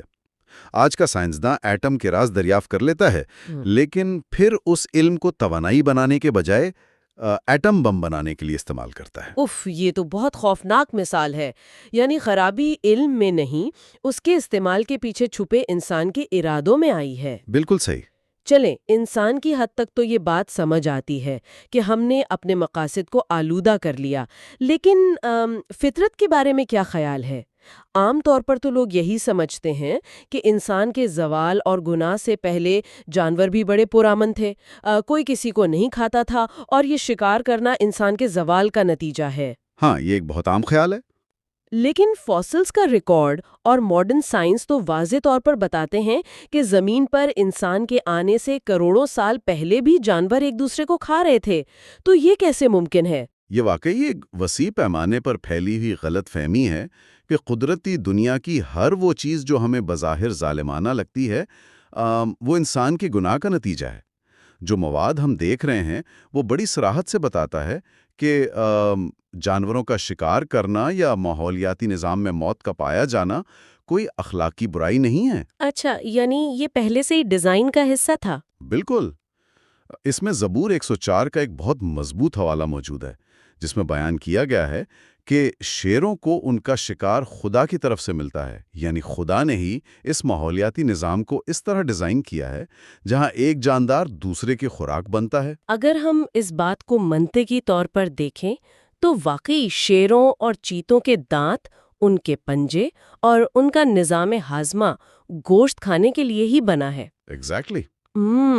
اگر ہم یہ فرض کریں کہ وہ پہلے گھاس کھاتے تھے اور پھر گوشت خور بنے، تو اس کا مطلب تو یہ ہوگا کہ خدا نے انسان کے گناہ کے بعد ان جانوروں کی پوری حیاتیاتی ساخت کو سرے سے دوبارہ ڈیزائن کر دیا، جس کا بائبل یا سائنس میں کہیں کوئی ثبوت نہیں ملتا۔ اور یہی اس بات کا ثبوت ہے کہ جانوروں کا شکاری ہونا ان کی فطرت کا حصہ ہے۔ موت اور شکار ایک متوازن ماحولیاتی نظام کے لیے ضروری ہیں۔ مطلب اگر جانور مریں گے نہیں یا ایک دوسرے کو نہیں کھائیں گے تو زمین کے وسائل بہت جلد ختم ہو جائیں گے۔ تو پھر زوال کی لعنت کس چیز پر آئی تھی؟ انسان کے زوال کی وجہ سے جو لعنت آئی وہ دراصل انسان کی اپنی محنت اور زمین کے ساتھ اس کے رشتے پر آئی تھی نا، کہ اس نے طبی قوانین کو بدل کر رکھ دیا تھا۔ یہ بات ہمیں ایک اور گہرے سوال کی طرف لے جاتی ہے۔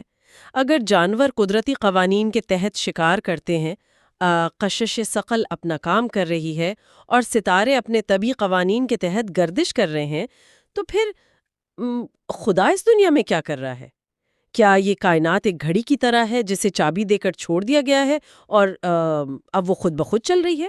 یہیں پر روایتی مسیحی نظریہ جسے ڈیوائن پروویڈنس یا خدائی نظام کہا جاتا ہے اور جدید مادیت پسند سائنس کا آپس میں تقابل ہوتا ہے۔ مادیت پسند سائنس کے نزدیک کائنات ایک بند نظام ہے جس میں ہر چیز صرف طبی وجوہات کے تحت ہو رہی ہے، یعنی باہر سے کوئی مداخلت ممکن نہیں؟ بالکل۔ لیکن خدائی نظام کا نظریہ یہ بتاتا ہے کہ خدا صرف کائنات بنا کر الگ نہیں بیٹھ گیا، وہ ہر لمحے اس کائنات کو قائم رکھے ہوئے۔ تو جو سائنس کے قوانین ہیں وہ کیا ہیں پھر؟ جو طبی قوانین ہم دریافت کرتے ہیں وہ دراصل خدا کے کام کرنے کے معمول کے طریقے ہیں، اور ضرورت پڑنے پر وہ ان قوانین سے بالاتر ہو کر غیر معمولی مداخلت یعنی معجزات بھی کرتا ہے۔ اچھا، اس کو سمجھنے کے لیے مجھے ہمارے مواد میں دی گئی وہ بلیٹ کی میز والی مثال یاد آ رہی ہے۔ ہاں، وہ بہت زبردست مثال ہے۔ ہاں، مطلب جب ہم بلیٹ کھیلتے ہیں تو سائنس ہمیں بہت خوبی سے بتا سکتی ہے کہ بالز میز پر کیسے ٹکراتی ہیں، ان کا زاویہ کیا ہوگا اور رگڑ کی وجہ سے وہ کہاں جا کے رکیں گی۔ لیکن سائنس کی کوئی بھی مساوات یہ نہیں بتا سکتی کہ کیا کمرے میں کھڑا ہوا کوئی کھلاڑی اچانک اپنی چھڑی سے کسی بال کو ہٹ کر دے گا یا نہیں۔ بالکل، سائنس صرف میز پر موجود بالز کی حرکت ناپ سکتی ہے، وہ کسی بیرونی مداخلت کی پیشنگوئی نہیں کر سکتی۔ ہاں، کیونکہ وہ کھلاڑی سسٹم سے باہر ہے۔ ایگزیکٹلی۔ سائنس ایک طریقہ کار ہے جو قدرتی وجوہات کا مطالعہ کرتا ہے، اور وہ اپنے دائرے میں بالکل درست ہے۔ لیکن مسئلہ تب پیدا ہوتا ہے جب ہم یہ مان لیتے ہیں کہ جو کچھ اس بلیئرڈ کی میز پر ہے بس وہی کل کائنات ہے، اور کمرے میں کوئی کھلاڑی موجود ہی نہیں۔ لیکن ایک سیکنڈ، جب ہم اس طرح بیرونی مداخلت یا معجزات کی بات کرتے ہیں تو کیا ہم سائنس کو نیچا نہیں دکھا رہے؟ میرا مطلب ہے، کیا ہم اس پرانی غلطی کو نہیں دہرا رہے جسے گاڈ آف دا گیپس کہا جاتا ہے؟ آپ کا اشارہ اس طرف ہے کہ جہاں سائنس ناکام ہو وہاں خدا کو فٹ کر دو۔ بالکل، یعنی جس چیز کی سائنس کو آج سمجھ نہیں آ رہی ہم کہہ دیتے ہیں کہ یہ خدا نے کیا ہے، اور کل جب سائنس اس کی وجہ دریافت کر لیتی ہے تو ہمارا خدا اس خلا سے باہر نکل جاتا ہے۔ یہ فرق سمجھنا انتہائی نازک اور ضروری ہے۔ دیکھیے، علم کا خلا یا نالج گیپ وہ ہوتا ہے جہاں ہمیں کسی چیز کا میکینزم ابھی معلوم نہیں ہوتا. جیسے پرانے زمانے میں لوگ بادلوں کے گرجنے کو دیوتاؤں کی ناراضگی سمجھتے تھے، لیکن آج ہمیں موسمیات کا علم ہے. تو اسے معجزہ سمجھنا بے وقوفی تھی. بالکل، اسے معجزہ کہنا واقعی گاڈ آف دا گیپس کی غلطی ہے. لیکن حقیقی معجزہ یا نیچرل گیپ وہ ہوتا ہے جہاں ہم طبی قوانین کو پوری طرح سمجھتے ہیں، اور وہ قوانین خود ہمیں بتاتے ہیں کہ یہ کام ان کے بس کا نہیں ہے. کوئی مثال دیں گے اس کی؟ مثال کے طور پر زندگی کا بے جان مادہ سے خود بخود پیدا ہونا یا کائنات کا عدم سے وجود میں آنا.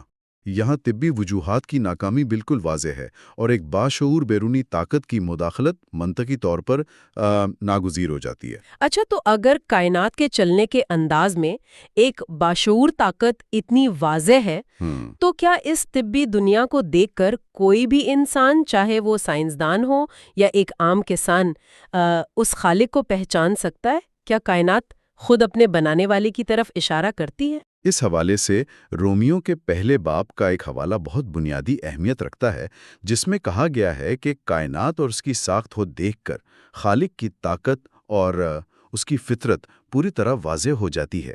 جسے نیچرل ریولیشن یا فطری الہام کہتے ہیں؟ بالکل، اور علم الکلام یا اپولوجیٹکس میں آج کے دور میں حیرت انگیز طور پر سائنس خود اس بات کو ثابت کرنے کا ایک بہت بڑا آلہ بن گئی ہے. وہ کیسے؟ جب ہم اینتھروپک اصول کی بات کرتے ہیں تو سائنس ہمیں بتاتی ہے کہ کائنات کے بنیادی قوانین کس قدر حیران کن باریک بینی سے متوازن ہیں، یعنی فائن ٹیونڈ ہیں. ذرا اس باریک بینی کی کچھ وضاحت کریں گے، کیونکہ بظاہر تو کائنات ایک بہت بے ترتیب اور خطرناک جگہ لگتی ہے نا؟ کائنات واقعی خطرناک ہے، لیکن جن قوانین پر یہ کھڑی ہے وہ انتہائی مخصوص ہیں. مثال کے طور پر کائنات کی کشش ثقل یا گریوٹی کی طاقت کو لے لیں. اگر بگ بینگ کے وقت کشش ثقل محض 1% کے کروڑویں حصے کے برابر بھی زیادہ ہوتی تو کائنات پھیلنے کے فوراً بعد واپس سکڑ کر تباہ ہو جاتی. مائی گاڈ، صرف 1 کروڑواں حصہ؟ ہاں، اور اگر اتنی ہی کم ہوتی تو ستارے اور سیارے کبھی بن ہی نہ پاتے. مادے کا یہ توازن اتنا پرفیکٹ ہے کہ اسے محض ایک اندھے اتفاق کا نتیجہ قرار دینا ریاضیاتی طور پر ناممکن ہے. کائنات کو باقاعدہ اس طرح فائن ٹیون کیا گیا ہے کہ اس میں انسان جیسی باشعور زندگی پروان چڑھ سکے. اور یہ فائن ٹیوننگ صرف کائنات کے وسیع و عریض ستاروں تک محدود نہیں ہے.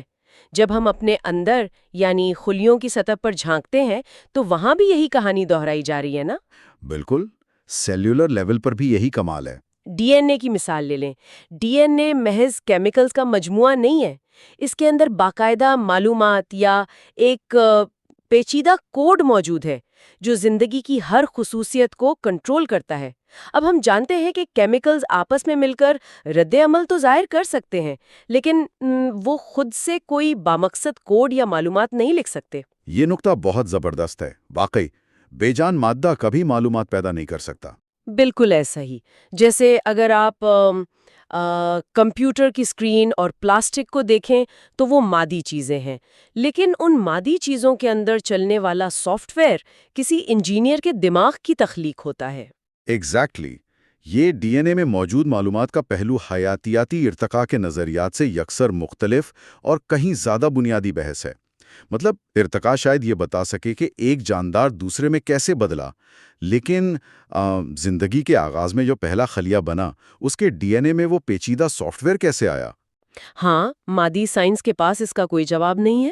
بالکل نہیں ہے. معلومات ہمیشہ اور ہر صورت میں کسی ذہین ذہن کی طرف سے ہی آ سکتی ہیں. یہ اس بات کا بہت بڑا ثبوت ہے کہ زندگی کے پیچھے ایک لامحدود ذہانت کام کر رہی ہے. لیکن ایک سیکنڈ، اگر یہ سائنسی شواہد، کائنات کی یہ فائن ٹیوننگ اور خلیوں کے اندر موجود یہ خدائی دستخط اتنے ہی واضح ہیں، تو پھر لوگ مانتے کیوں نہیں؟ کیا صرف عقلی دلائل کسی کو قائل کرنے کے لیے کافی نہیں ہوتے؟ اب یہیں پر انسانی نفسیات اور زوال کا وہ تصور دوبارہ سامنے آتا ہے جس پر ہم پہلے بات کی تھی. دیکھیں، شواہد اور عقلی دلائل کی اہمیت اپنی جگہ ہے، لیکن انسان صرف ایک کیلکولیٹر نہیں ہے جو ڈیٹا دیکھ کر فوراً نتیجہ نکال لے. ہاں، ہمارے جذبات اور انا بھی تو شامل ہوتی ہے نا؟ بالکل. انسانی دل اور اس کی مرضی بہت طاقتور چیزیں ہیں. اگر انسان یہ تسلیم کر لے کہ اس پوری کائنات اور زندگی کے پیچھے ایک باشعور ہستی ہے، تو پھر اسے یہ بھی ماننا پڑے گا کہ وہ اس ہستی کے سامنے جواب دہ ہے۔ اور کوئی بھی خود مختار انسان یہ نہیں چاہتا۔ ایگزیکٹلی، انسان اپنی خود مختاری کی خواہش میں کسی کے سامنے جوابدار نہیں ہونا چاہتا۔ اس لیے جب سائنس کی بات آتی ہے تو وہ عقیدے اور حقیقت تک پہنچنے کا راستہ تو ضرور دکھاتی ہے، لیکن انسان کا اخلاقی رویہ اور سچائی کو قبول کرنے کی اس کی نیت بالآخر یہ فیصلہ کرتی ہے کہ وہ اس سچائی کو مانے گا یا نہیں۔ صحیح، یعنی مسئلہ عقل کا کم اور دل کی سرکشی کا زیادہ ہے۔ اس ساری بحث سے ایک بہت زبردست عملی پہلو بھی نکلتا ہے جو ہمارے ماخذ کے آخری حصے میں موجود ہے۔ وہ ماحول کی دیکھ بھال والا حصہ نا؟ ہاں، اگر ہم کائنات میں خالق کی کاریگری دیکھ سکتے ہیں اور اس نے انسان کو اس زمین کا حکمران یا منتظم بنایا ہے، تو اس کا ہماری روزمرہ زندگی اور ماحول پر کیا اثر پڑتا ہے؟ کیا اس حکمرانی کا مطلب یہ ہے کہ ہم جنگلات کاٹیں، سمندروں کو آلودہ کریں اور اپنے معاشی فائدے کے لیے جو چاہیں کریں؟ ہرگز نہیں۔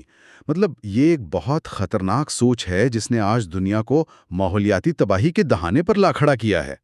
انسان کو زمین پر جو حکمرانی دی گئی تھی وہ دراصل اسٹیورڈشپ یعنی منتظم ہونے کا درجہ تھا۔ ایک باغبان کی طرح؟ بالکل، ایک باغبان کا درجہ جو باغ کی دیکھ بھال کرتا ہے، اسے سنوارتا ہے، نہ کہ اسے اجاڑتا ہے۔ ہم نے حکمرانی کے اس تصور کو صرف اپنے ذاتی فائدے اور استحصال کے لیے ہائی جیک کر لیا ہے۔ مجھے یہاں وہ ویسٹ انڈیز کے جزائر والی حیران انگیز مثال یاد آ رہی ہے جو اس کتاب میں دی گئی تھی۔ وہ نیولے والی کہانی؟ ہاں، انسانوں نے جب وہاں کھیتی باڑی شروع کی تو انہیں چوہوں اور سانپوں سے مسئلہ ہوا، تو اپنے معاشی فائدے کے لیے انہوں نے وہاں نیولے متعارف کرا دیے۔ ان کا خیال تھا کہ نیولے سانپوں کو کھا جائیں گے اور مسئلہ حل ہو جائے گا۔ لیکن نتیجہ بالکل الٹ نکلا۔ بالکل، نیولے نے سانپوں سے لڑنے کے بجائے وہاں کے نایاب اور مقامی پرندوں کو کھانا شروع کر دیا، جس سے پورا ماحولیاتی نظام تباہ ہو گیا۔ یہ اس بات کی کلاسک مثال ہے کہ جب انسان کائنات کی پیچیدگی کو سمجھے بغیر محض اپنے وقتی فائدے کے لیے فطرت میں مداخلت کرتا ہے تو نتیجہ کتنا بھیانک ہوتا ہے۔ یہ انسانی تکبر اور کوتا اندیشی کی بہترین تصویر ہے۔ ہم انسان اکثر یہ سمجھتے ہیں کہ جانوروں، درختوں اور فطرت کی قدر صرف اس حد تک ہے جتنا وہ ہمارے کام آتے ہیں، جسے انسٹرومنٹل ویلیو کہتے ہیں۔ ایگزیکٹلی، اسے ماحولیاتی اخلاقیات میں جانوروں کی انسٹرومنٹل ویلیو یا استعمالی قدر کہا جاتا ہے۔ لیکن ہمارے مواد اور قدیم مذہبی صحیفوں کے مطابق جانوروں کی اپنی ایک اندرونی قدر یا انٹرنزک ویلیو ہے، یعنی ان کی اپنی ایک الگ اہمیت ہے۔ بالکل، ان کا وجود صرف انسان کی خدمت کے لیے نہیں ہے۔ زبور 104 میں جنگلی گدھوں اور ان پرندوں کا ذکر ہے جو ان جنگلوں میں گاتے ہیں جہاں کوئی انسان انہیں نہیں دیکھتا۔ وہ خدا کی تخلیق کی خوشی کا اظہار کرتے ہیں، ان کی اپنی ایک حیثیت ہے۔ واہ، اس کا مطلب یہ ہے کہ کائنات میں انسان کے علاوہ بھی بہت کچھ ایسا ہے جو براہ راست خدا کے ساتھ منسلک ہے۔ میں نے اسی حوالے سے پڑھا تھا کہ بائبل کے قدیم سبت کے قوانین میں نہ صرف انسانوں کے آرام کا حکم تھا بلکہ کھیتوں میں کام کرنے والے جانوروں اور حتیٰ کہ زمین کو بھی ہر 7ویں سال آرام دینے کا حکم تھا۔ ہاں، جسے سبت کا سال کہتے ہیں۔ بالکل، تو یہ ظاہر کرتا ہے کہ ماحول کا استحصال نہ کرنا دراصل ایک اخلاقی اور روحانی فریضہ ہے۔ اور یہی وہ مقام ہے جہاں سائنس اور عقیدہ یکجان ہو جاتے ہیں۔ جب آپ تسلیم کرتے ہیں کہ کائنات اور اس کا ہر ذرہ کسی عظیم ہستی کی ملکیت ہے، تو آپ اس کے ساتھ ویسا سلوک نہیں کر سکتے جیسا ہم آج کر رہے ہیں۔ ہم اس دنیا کے مالک نہیں ہیں، ہم صرف اس کے محافظ ہیں۔ بالکل صحیح کہا آپ نے۔ تو آج کے اس تفصیلی جائزے میں ہم نے انسان کی اندرونی دنیا سے لے کر بیرونی کائنات کے طبعی قوانین اور پھر ماحولیاتی اخلاقیات تک کا ایک طویل سفر کیا ہے۔ ہم نے یہ سمجھنے کی کوشش کی کہ انسان کیسے ایک شاندار، پیچیدہ لیکن بکھرا ہوا خاکہ ہے اور کیسے خدائی نظام اپنی پوری حکمت کے ساتھ اس کائنات کو سنبھالے ہوئے ہے۔ اور یہ سفر ہمیں یہ بھی سکھاتا ہے کہ سائنس فطرت کے جس کینوس کو دریافت کر رہی ہے، اس کینوس پر بکھرے رنگ بے ترتیب نہیں ہے، بلکہ کسی بہت ہی باکمال مصور کی تخلیق ہیں۔ یقیناً، ہماری آئندہ گفتگو میں ہم اس سیریز کے سب سے متنازع اور بھاری موضوعات پر بات کریں گے، جن میں حیاتیاتی ارتقاء، انٹیلیجنٹ ڈیزائن اور وہ کلچر وارز شامل ہیں جو آج کے معاشرے کو تقسیم کر رہی ہیں۔ لیکن جانے سے پہلے ایک آخری خیال جو ہمیں سوچنے پر مجبور کرتا ہے۔ اگر انسان اس پوری کائنات میں واحد مخلوق ہے جسے اتنا شعور دیا گیا ہے کہ وہ فطرت کی اس کھلی کتاب کو پڑھ، سمجھ اور اس پر حیران ہو سکتا ہے، تو جب ہم جان بوجھ کر اپنے ماحولیاتی اور روحانی فرائض کو نظر انداز کرنے کا انتخاب کرتے ہیں، تو یہ ہمارے اس کائناتی وجود کے حتمی مقصد کے بارے میں کیا ظاہر کرتا ہے؟ کیا ہم اس دنیا کی عظیم سمفنی کو سمجھ کر اس کے ساتھ سر ملا رہے ہیں، یا اپنی خود غرضی سے محض بے ہنگم شور پیدا کر رہے ہیں؟ یہ وہ سوال ہے جو ہمیں اپنے آپ سے پوچھنا چاہیے۔ ہم اپنے علمی سفر کے آخری مرحلے پر پہنچ چکے ہیں۔ جان کالنز نے ہمیں فلسفہ اور تھیولوجی کی سیر کروائی ہے۔ اب ہم اس دور کے سب سے زیادہ بحث والے موضوعات کا سامنا کر رہے ہیں: دی بگ بینگ، ایوولوشن اور انٹیلیجنٹ ڈیزائن۔ نوٹ: یہ ویڈیو AI کی مدد استعمال کرتی ہے۔ تلفظ یا جنس کی شناخت میں معمولی غلطیاں ہو سکتی ہیں۔ مصنف ان حقائق کو موجودہ حالات کے حوالے سے مکمل غیر جانبداری کے ساتھ پیش کرتا ہے۔ صحیح۔ تو سوچئے ذرا، اگر ہمارے دماغ میں آنے والے تمام خیالات، ہماری منطق، ہماری سوچ، یہ سب صرف اور صرف اندھے کیمیکل ری ایکشنز کا نتیجہ ہے، تو ہمیں کیسے معلوم کہ ہم جو سچ سمجھ رہے ہیں وہ واقعی سچ ہے؟ یہ واقعی ایک بہت گہرا سوال ہے۔ بالکل، اور آج ہم کسی عام موضوع پر بات نہیں کر رہے۔ آج ہم جان کالنز کی کتاب سائنس اینڈ فیتھ، فرینڈز اور فوز کے آخری حصے کا ایک بہت ہی گہرا مطالعہ کر رہے ہیں۔ ہمارا مقصد یہ دیکھنا ہے کہ کیا واقعی سائنس اور عقیدہ ہمیشہ ایک دوسرے سے ٹکراتے ہیں، یا یہ دونوں ایک ہی حقیقت کو سمجھنے کے دو الگ الگ لینز ہیں۔ اور میں یہاں واضح کر دوں کہ اس تفصیلی جائزے میں ہم کسی مخصوص تحریک کی حمایت یا مخالفت نہیں کریں گے۔ صحیح۔ ہمارا مقصد صرف مصنف کے خیالات، ان کے پیش کردہ دلائل اور ان کی سائنٹیفک اور فلسفیانہ بنیادوں کا غیر جانبدارانہ تجزیہ کرنا ہے۔ تو کائنات اور زندگی کے آغاز کو سمجھنے کے لیے ہمیں سب سے پہلے اس بات پر غور کرنا ہوگا کہ سائنس واقعی کام کیسے کرتی ہے۔ کالنز اپنی کتاب میں کرٹیکل ریئلزم یعنی تنقیدی حقیقت پسندی پر بہت زور دیتے ہیں۔ اچھا، اسے تھوڑا کھول کر دیکھتے ہیں، یہ کرٹیکل ریئلزم واقعی کیا چیز ہے، اور اس کا کائنات کی عمر یا بگ بینگ سے کیا تعلق ہے؟ دیکھیں، اگر ہم اسے بڑے پس منظر سے جوڑیں تو کرٹیکل ریئلزم کا مطلب یہ ہے کہ ہم اپنے ارد گرد کی دنیا کو دیکھ کر ماضی کے بارے میں ٹھیک اندازے لگا سکتے ہیں۔ یہ بالکل ویسا ہی ہے جیسے شرلک ہومز کسی کرائم سین پر آتا ہے۔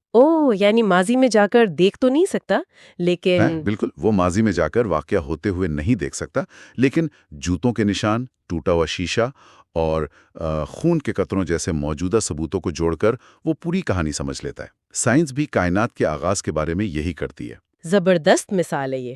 اب دلچسپ بات یہ ہے کہ کالنز، جو کہ ایک مذہبی مصنف ہیں، جیولوجی اور فزکس کی اس تحقیق کو مکمل طور پر مانتے ہیں کہ زمین کی عمر 4.5 بلین سال ہے اور کائنات تقریباً 10 سے 15 بلین سال پرانی ہے۔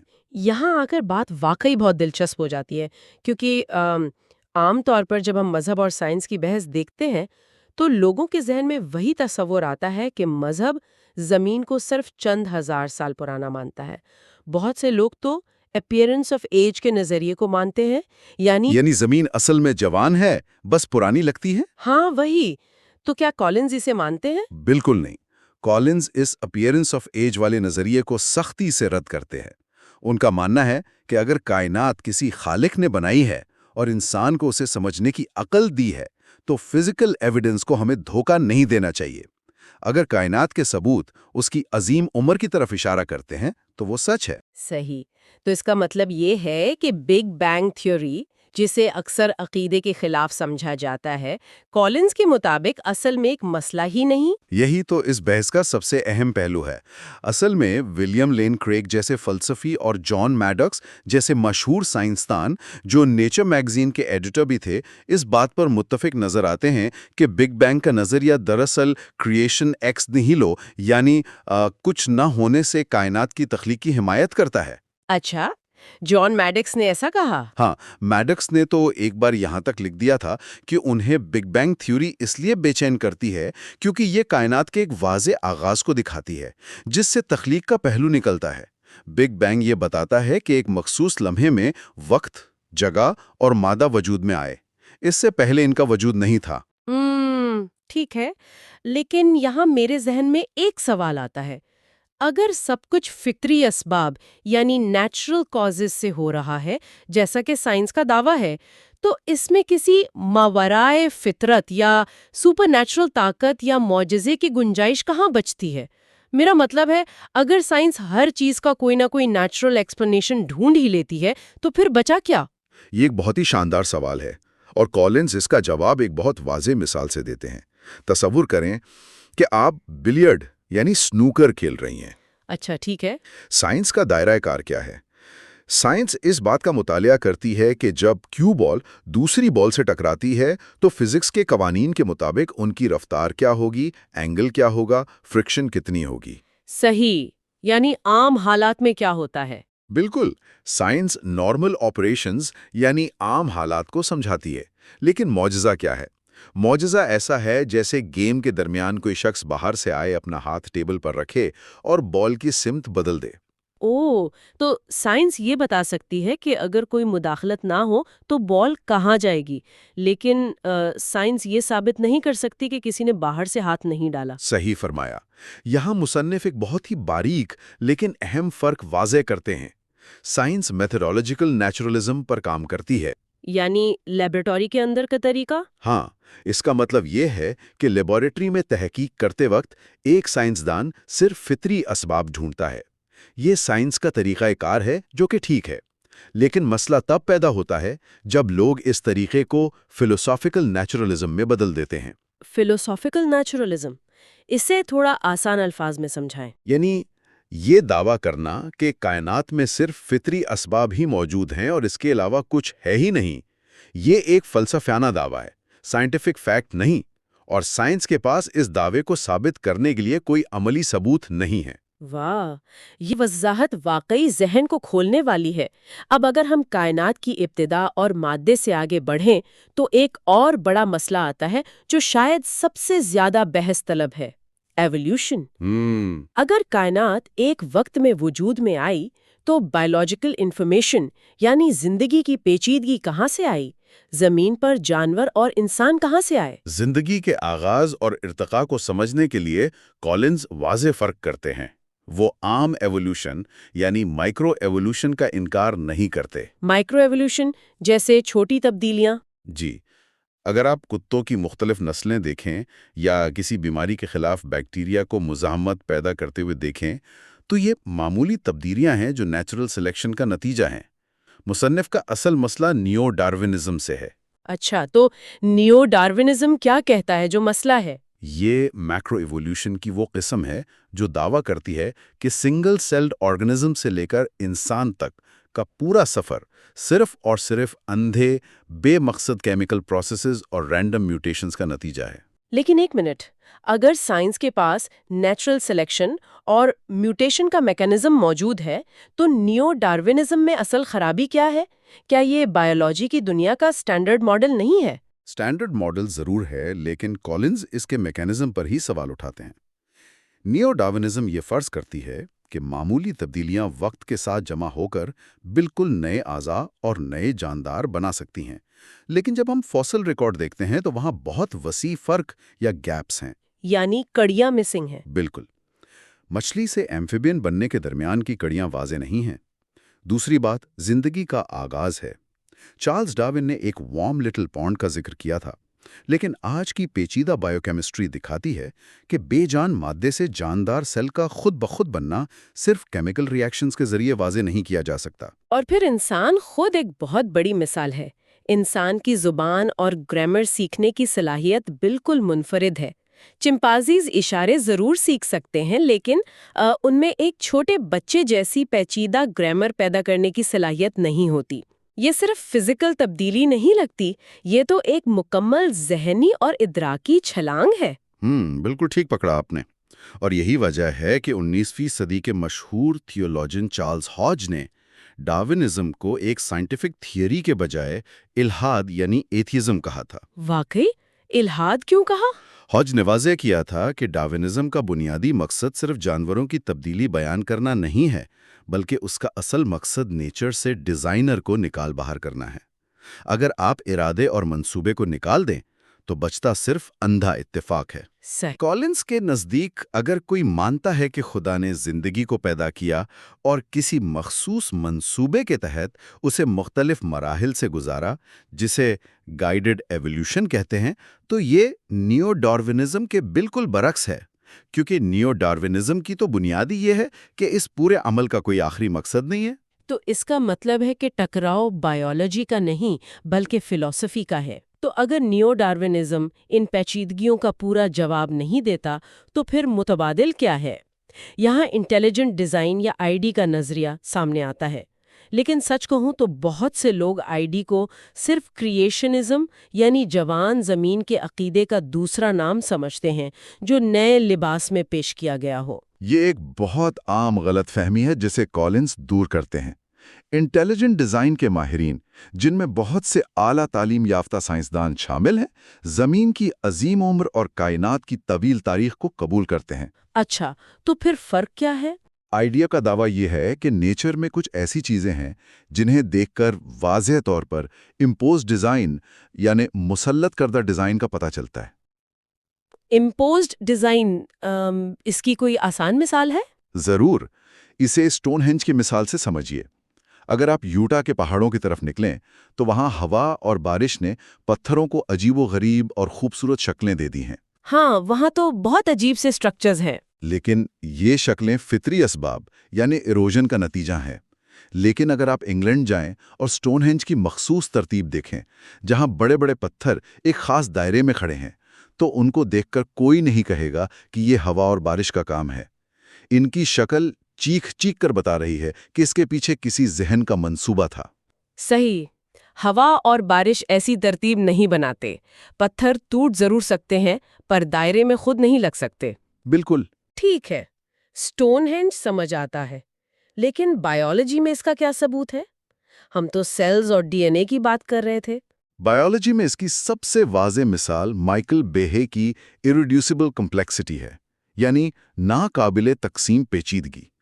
بیہے نے بیکٹیریا کی دم، جسے فلیجلم کہتے ہیں، کی مثال دی ہے۔ اگر آپ اسے مائکروسکوپک لیول پر دیکھیں تو یہ بالکل ایک اعلیٰ درجے کے روٹری انجن کی طرح کام کرتی ہے۔ ایک انجن بیکٹیریا میں؟ جی ہاں، اس میں باقاعدہ ایک روٹر ہے، ایک سٹیٹر ہے، ڈرائیو شافٹ ہے اور موٹر ہے۔ اوہ واو!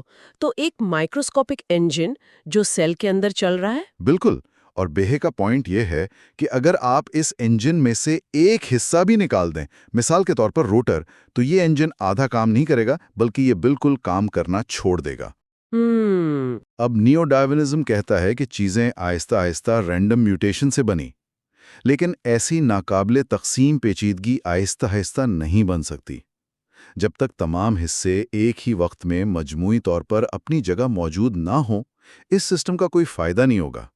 اندھی میوٹیشن اسے پہلے سے منصوبہ بنا کر نہیں جوڑ سکتی۔ زبردست۔ اور اسی کے ساتھ ڈی این اے کا معاملہ بھی تو آتا ہے، کیونکہ ڈی این اے پر جو معلومات لکھی ہوئی ہیں وہ بالکل سافٹ ویئر کوڈ کی طرح ہیں۔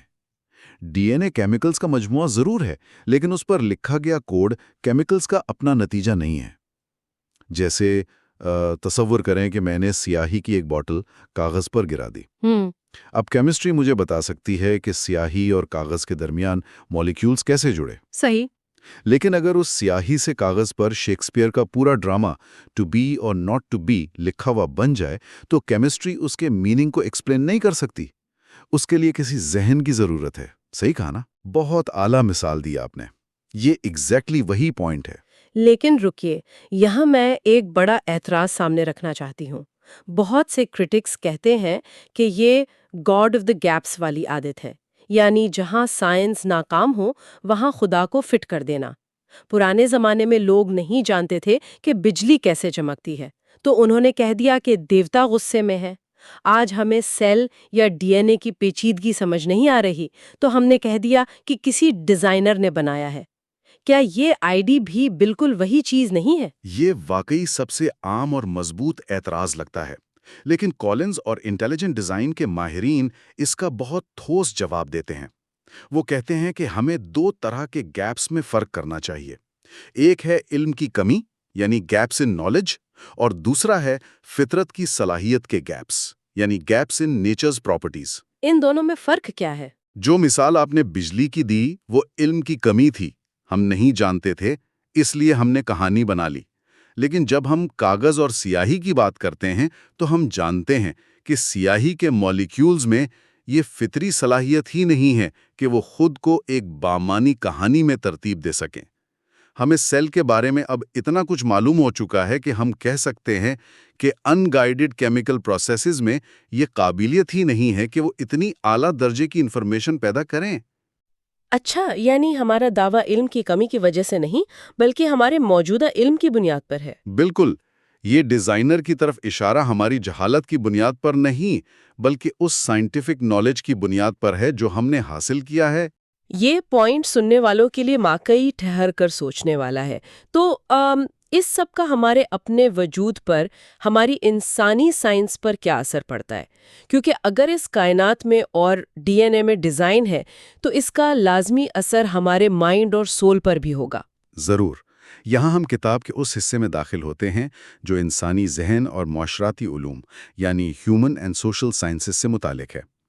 مصنف جے بی ایس ہیلڈن کا حوالہ دیتے ہیں جو نیو ڈارونزم کے بانیوں میں سے ایک تھے۔ ہیلڈن نے ایک بڑا ہی گہرا پوائنٹ اٹھایا تھا۔ کیا تھا وہ پوائنٹ؟ انہوں نے کہا تھا کہ اگر میرے سوچنے کا عمل صرف اور صرف میرے دماغ میں موجود ایٹمز کی فزیکل حرکت کا نتیجہ ہے تو میرے پاس اس بات پر یقین کرنے کی کوئی وجہ نہیں ہے کہ میرے خیالات سچے ہیں۔ مطلب اگر دماغ صرف فزکس اور کیمسٹری کے رولز پر چل رہا ہے تو وہ ایٹمز کیمیکل طور پر تو ٹھیک بیہیو کر رہے ہوں گے لیکن ان کا لاجیکلی سچ ہونا ضروری نہیں۔ مکمل طور پر درست۔ اگر سب کچھ صرف مٹیریلزم یعنی مادیت پسندی ہے تو ریشنالٹی یعنی منطق اور اخلاقیات کا کوئی وجود ہی نہیں رہتا۔ پھر تو سچ اور جھوٹ، اچھا اور برا، یہ سب صرف دماغ کے کیمیکل سٹیٹس ہیں۔ یہ تو بہت خطرناک سوچ ہے نا؟ یہی وجہ ہے کہ کالنز زور دیتے ہیں کہ مائنڈ اور سول کو صرف دماغ کی بایولوجیکل مشینری کا نام نہیں دیا جا سکتا۔ انسان اس دنیا میں صرف ایک کیمیکل ایکسیڈنٹ نہیں ہے، وہ ایک ایسی مخلوق ہے جو اس عظیم کائنات کو سمجھنے کی، اس کے متعلق سوالات اٹھانے کی صلاحیت رکھتی ہے۔ خود بخود ٹائپ کر رہا ہو کسی شارٹ سرکٹ کی وجہ سے تو اس اسکرین پر جو بھی لکھا جائے گا ہم اس پر بالکل یقین نہیں کریں گے، چاہے اس میں کوئی لفظ مطلب کا نکل ہی کیوں نہ آئے۔ صحیح۔ کیوں؟ کیونکہ اس کے پیچھے کوئی ارادہ نہیں ہے۔ لیکن انسانی سوچ اور الفاظ کی اہمیت ہی اس لیے ہے کیونکہ اس کے پیچھے ایک ایجنٹ ہوتا ہے، ایک روح یا ذہن ہوتا ہے جس کا ایک ارادہ ہوتا ہے۔ اگر ارادہ نکال دیا جائے تو پوری انسانی تاریخ، قانون اور ساری ہیومن سائنسز اپنا مقصد کھو دیتی ہیں۔ اور یہی دراصل ان تمام بحثوں کا نچوڑ ہے جو ہمارے آخری ابواب کی طرف لے جاتا ہے۔ کلچر وارز اور پبلک سکوئر، یعنی ہمارے معاشرے اور تعلیمی اداروں میں ہونے والی جنگ۔ ہاں، جب سائنس اور عقیدہ دونوں ایک ہی دنیا کو ایکسپلین کرنے آتے ہیں تو عام طور پر لوگوں کو لگتا ہے کہ ان میں ٹکراؤ ہے، پر لوگ اس پر اتنا لڑتے کیوں ہیں؟ کیونکہ ورڈز کو ویپنائز کیا جاتا ہے۔ بیری لن جیسی شخصیت انٹیلیجنٹ ڈیزائن کے حمایتیوں کو فنڈامنٹلسٹ یعنی کٹر پنتھی کہہ کر بدنام کرتے ہیں تاکہ ان کی سائنٹیفک تحقیق کو دبا دیا جائے۔ حالانکہ آئی ڈی کے حامی، جن میں فل جانسن اور مائیکل بیہے شامل ہیں، اعلیٰ تعلیم یافتہ اور مختلف مذاہب یا سوچ رکھنے والے لوگ ہیں۔ صحیح۔ اور دوسری طرف یوجینی اسکاٹ جیسے لوگ یہ دعویٰ کرتے ہیں کہ ایوولوشن تو صرف سائنس ہے، یہ اس پر بات نہیں کرتی کہ مقصد کیا ہے۔ لیکن مصنف دکھاتے ہیں کہ ایسی باتیں سچائی پر مبنی نہیں۔ جی، کالنز واضح کرتے ہیں کہ جب نیو ڈارونزم پڑھائی جاتی ہے تو وہ دراصل ایک فلسفیانہ نظام پیش کر رہی ہوتی ہے۔ وہ ٹیکسٹ بکس میں باقاعدہ یہ دعویٰ کرتے ہیں کہ اس کائنات اور زندگی کا کوئی مقصد یا رخ نہیں ہے۔ تو آپ ایک ہی وقت میں یہ نہیں کہہ سکتے کہ یہ صرف فطری اسباب کی بات ہے اور ساتھ ہی یہ دعویٰ کریں کہ زندگی اندھے اتفاق کا نتیجہ ہے۔ کسی دوسرے پر کریشنسٹ کا لیبل لگا کر اس کی تحقیق کو رد کر دینا اصل میں علمی بحث کو روکنے کا ایک ہتھ کنڈا ہے۔ بالکل، یہ خود اس سائنٹیفک ایٹیٹیوڈ کے خلاف ہے جو ہر ثبوت کو کھلے ذہن سے دیکھنے کا درس دیتا ہے۔ تو نتیجہ کیا نکلتا ہے؟ مصنف کی آخری اپیل کیا ہے ان لوگوں کے لیے جو مذہب کو مانتے ہیں لیکن سائنس سے خوفزدہ رہتے ہیں؟ کالنز کا آخری پیغام امید اور حوصلہ افزائی کا ہے۔ وہ کہتے ہیں کہ ان لوگوں کو یا کسی بھی عقیدے کو ماننے والوں کو سائنس کے میدان میں آگے بڑھنے سے خوفزدہ نہیں ہونا چاہیے۔ کائنات کی تحقیق، اس کے نظام اور اس میں چھپی ہوئی میتھمیٹکس کو ڈھونڈنا انسانی تجسس کے بہترین حصہ ہے۔ واہ! ایک مذہبی نقطۂ نظر دراصل سائنس کے لیے ایک بہترین بنیاد فراہم کرتا ہے، کیونکہ یہ ہمیں پہلے دن سے بتاتا ہے کہ دنیا کو ایک ریشنل، مقصد والے نظام کے تحت بنایا گیا ہے اور انسان کا ذہن اس نظام کو سمجھنے کی صلاحیت رکھتا ہے۔ تو آج کے اس مکمل اور گہرے جائزے سے ایک بات بالکل صاف ہو جاتی ہے کہ سائنس اور فیتھ ایک دوسرے کے دشمن نہیں بلکہ دوست ہیں۔ دونوں کا آخری مقصد سچائی کی تلاش ہے۔ اگر سائنس کو اس کے ٹھیک دائرہ کار میں رکھا جائے اور اس پر بغیر کسی ثبوت کے ایک ایتھیسٹک فلسفی نہ تھوپی جائے تو یہ تحقیق عقیدے کی ہی تصدیق کرتی ہے۔ کائنات کو جاننے کا شوق ہمیں حقیقت سے دور نہیں لے جاتا بلکہ اس کے مزید قریب کرتا ہے۔ بالکل۔ اس سفر کے آخر میں سننے والوں کے لیے ایک گہرا سوال چھوڑے جاتی ہوں جس پر آپ خود غور کیجیے گا۔ اگر ہماری یہ فزیکل کائنات اس قدر فائن ٹیونڈ ہے، اس قدر زبردست ترتیب میں ہے کہ اس میں زندگی برقرار رہ سکتی ہے، تو کیا یہ سوچنا حیران انگیز نہیں کہ ہمارا دماغ اور ذہن بھی بالکل اس طرح فائن ٹیونڈ ہے کہ وہ اس عظیم کائنات کے راز کھول سکے؟ کیا کائنات کا یہ نظام خود یہ چاہتا ہے کہ اسے کوئی سمجھے اور اس کی تحسین کرے؟ بہت خوب۔ پاسٹ ٹو پریزنٹ میں شامل ہونے اور سائنس اینڈ فیتھ کے اس گہرے مطالعے کا حصہ بننے کے لیے شکریہ۔ آپ کی حمایت اس مشن کو آگے بڑھاتی ہے۔ نیچے اپنے خیالات پر تبصرہ کرنا مت بھولیے گا۔